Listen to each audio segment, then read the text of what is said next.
આજનો પ્રેરણા સંદેશ ભાગ 24। આજનો પ્રેરણા સંદેશ બહુ નાનો અને ટૂંકો છે, પણ બહુ જ મહત્ત્વનું અને અગત્યનું છે। સૌ કોઈ પોતે તંદુરસ્ત રહે તેનું ધ્યાન રાખી રહ્યા છે અને ધ્યાન રાખવું જ જોઈએ, પરંતુ તંદુરસ્ત રહેવાની સાથે મંદુરસ્ત રહેવું પણ એટલું જરૂરી છે। મંદુરસ્ત એટલે મનની શક્તિ વધારવી, મનોબળ દ્રઢ કરવું, કારણ કે આજના તબીબી વૈજ્ઞાનિકો એટલે કે મેડિકલ ફિલ્ડના સાયન્ટિસ્ટ એમ કહે છે કે 90% પણ વધુ શારીરિક બીમારીઓનું કારણ મન છે। જો મન નબળું હોય તો ઘણી બધી બીમારીઓ શરીરમાં ઘર કરી જાય છે, અને જો મન બળવાન હોય તો અનેક રોગોથી ઉઘરી પણ જવાય છે। મનની શક્તિ કેવી રીતે શરીર પર કાર્ય કરે છે તે એક વાર્તા પરથી સમજીએ, અને પછી વિજ્ઞાનની દૃષ્ટિએ કેવી રીતે આ સાયન્ટિફિકલી પ્રૂવ થયેલું છે તે પણ જાણીએ। એકવાર એક ઉંદર સાપને જોઈને ભાગતો હતો। સાપે કહ્યું, તું મને જોઈને કેમ ભાગે છે? ઉંદર કહે છે, કારણ કે તમારામાં ઝેર છે। સાપ કહે છે, અરે મારામાં ઝેર છે કે તારામાં? ઉંદર કહે છે, મારામાં ક્યાંથી ઝેર હોય? સાપ કહે છે, હું સાબિત કરી બતાવું તો? ઉંદર કહે, સારું। સાપ એને એક ખેતરમાં લઈ જાય છે। એક ખેડૂતનો છોકરો ખેતરમાં કામ કરતો હોય છે। સાપે કહ્યું કે એને હું કરડીશ, પણ જ્યારે લોકો ભેગા થાય ત્યારે તારે એના પગની આજુબાજુ ફરવાનું। સાપ પહેલાં છોકરાને જઈને કરડી આવ્યો અને તરત સંતાઈ ગયો। છોકરાએ બૂમ પાડી, મને સાપ કરડ્યો, મને સાપ કરડ્યો। આજુબાજુના લોકો ભેગા થઈ ગયા, પણ જોયું તો ઉંદર એના પગની આજુબાજુ ફરતું હતું। એટલે બધાએ કહ્યું કે ભાઈ તને ઉંદર કરડ્યું છે, સાપ કરડ્યો નથી। પહેલાં છોકરાએ પણ જોયું કે ઉંદર આજુબાજુ ફરે છે, એટલે એ પણ પગ ખંખેરી ઊભો થઈ ગયો, ખેતરમાં કામ કરવા લાગ્યો। એને કોઈ અસર થઈ નહીં। બીજા દિવસે સાપે ઉંદરને કહ્યું કે આજે તારે કરડવાનું અને મારે આજુબાજુ ફરવાનું। ઉંદર પહેલાં છોકરાને કરડ્યું અને સંતાઈ ગયું, અને ત્યાંથી સાપ પસાર થયો। છોકરાએ જોયું અને મનમાં થયું કે આજે તો મને સાપ કરડ્યો, એટલે એણે બૂમ પાડી। લોકો ભેગા થઈ ગયા। લોકોએ પણ જોયું કે આ કાળોતરો સાપ છે, એ જ કરડ્યો હશે। બધા બૂમ પાડવા માંડ્યા કે ચાલો આને હોસ્પિટલમાં લઈ જઈએ। પરંતુ પહેલાં છોકરાને મનમાં એમ થઈ ગયું કે આ સાપ કરડ્યો છે, માટે હું મરી જઈશ, અને રસ્તામાં જે મરી ગયો। ત્યારે સાપે ઉંદરને કહ્યું કે જો ઝેર મારામાં છે કે તારામાં? ઉંદર કન્ફ્યુઝ થઈ ગયું।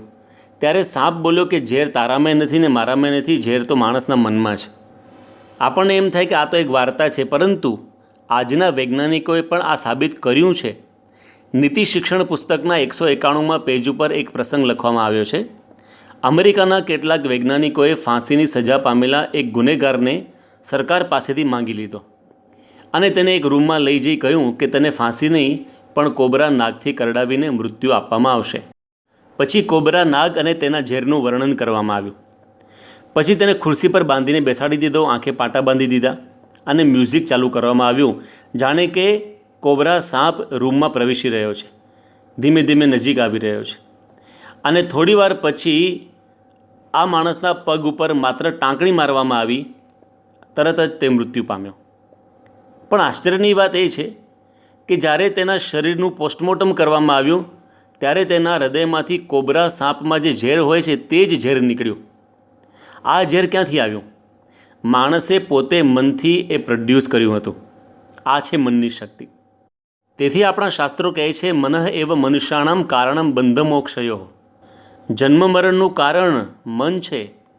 કબીરજી કહે છે, મન કે હારે હાર હૈ, મન કે જીતે જીત, કહી કબીર મન હી સબકો કરત ફજીત।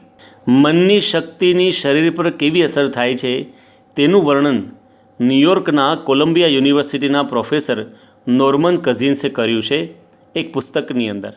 પુસ્તકનું નામ છે ધ હીલિંગ હાર્ટ।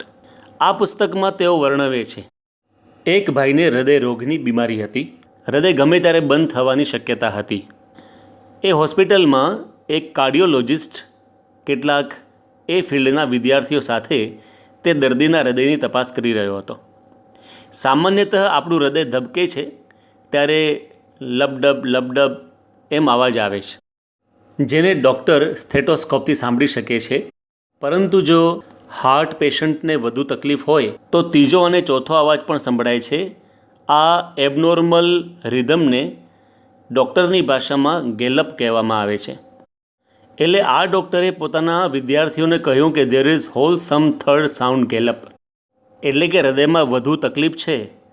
પરંતુ પેલા દર્દી ભાઈને એવું સમજાયું કે મારું હૃદય તો દોડતા ઘોડા જેવું મજબૂત છે.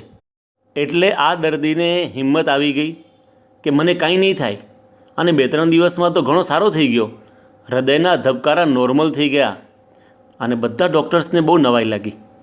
આ છે મનની શક્તિ. આ જ પુસ્તકની અંદર બીજો પ્રસંગ લખે છે કે હાર્વર્ડ યુનિવર્સિટી સાથે સંકળાયેલી હૃદયની હોસ્પિટલમાં એક મહિલા દર્દી આવ્યા. તેમના હૃદયનો ત્રિદળ વાલ્વ સાંકડો હતો, જેને તબીબી ભાષામાં ટ્રાઇસ્પિડ વાલ્વ સ્ટેનોસિસ કહેવામાં આવે છે, અને ટૂંકમાં તેને TS કહેવામાં આવે છે.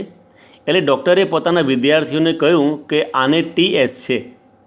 એટલે આ બહેન એવું સમજ્યા કે એને ટર્મિનલ સિચ્યુએશન છે, એટલે કે અંત અવસ્થા જેવું છે. એટલે એના નાડીના ધબકારા વધી ગયા, BP હાઈ થઈ ગયું, ઓક્સિજનની જરૂર પડી. બધાએ સમજાવ્યા કે તમારી સિચ્યુએશન નોર્મલ છે, પણ પેલા બહેનનું હૃદય ધીમું પડી ગયું અને મૃત્યુ પામ્યા. જે દર્દીને મરવાનું હતું એ બચી ગયા, અને જેને બચવાનું હતું એ મરી ગયા.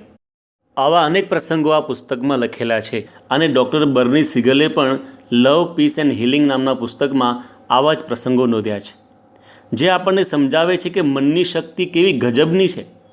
આપણને પણ એનો અનુભવ થયો જ હશે.